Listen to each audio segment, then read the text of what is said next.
માનનીય અધ્યક્ષ શ્રી, માનનીય મહેમાનો, ગુરુજનો, વડીલો અને મારા વહાલા વિદ્યાર્થી મિત્રો, સૌને મારા નમસ્કાર. મારું નામ ચૈયા સ્નેહા સંભુભાઈ છે. હું ધોરણ 7માં ભણતી વિદ્યાર્થીની છું.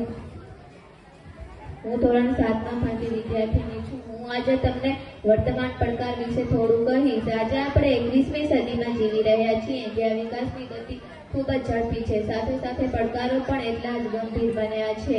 વર્તમાન સમય માનવજાત માટે તક અને મુશ્કેલી બંને સાથે લઈને આવ્યો છે. સૌ પ્રથમ પડકાર છે બેરોજગારી અને આર્થિક અસમાનતા. શિક્ષિત યુવાનોને યોગ્ય રોજગાર ન મળવો અને ગરીબ ધનિક વચ્ચે વધતું અંતર સમાજની સ્થિરતા માટે મોટો પ્રશ્ન છે.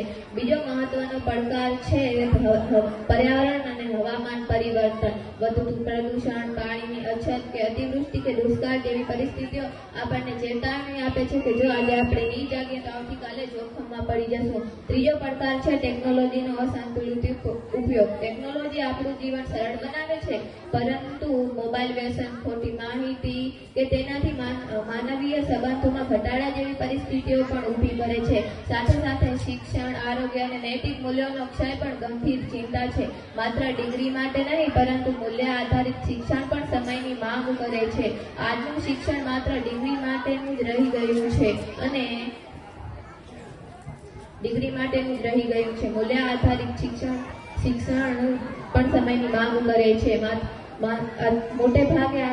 આજનું શિક્ષણ મોટે ભાગે ડિગ્રી કે નોકરી કેન્દ્રિત રહી ગયું છે અને નૈતિકતા, માનવતા, સંસ્કાર અને જવાબદારી જેવા મૂલ્યો પાછળ રહી ગયા છે. સમાજને માત્ર બુદ્ધિશાળી નહીં, પરંતુ સદાચારી વ્યક્તિઓની પણ જરૂર છે. શિક્ષણ માત્ર પેપર આપવા માટે નથી હોતું, પરંતુ શિક્ષણ આપણને જિંદગી કેવી રીતે જીવવી તે પણ શીખવે છે.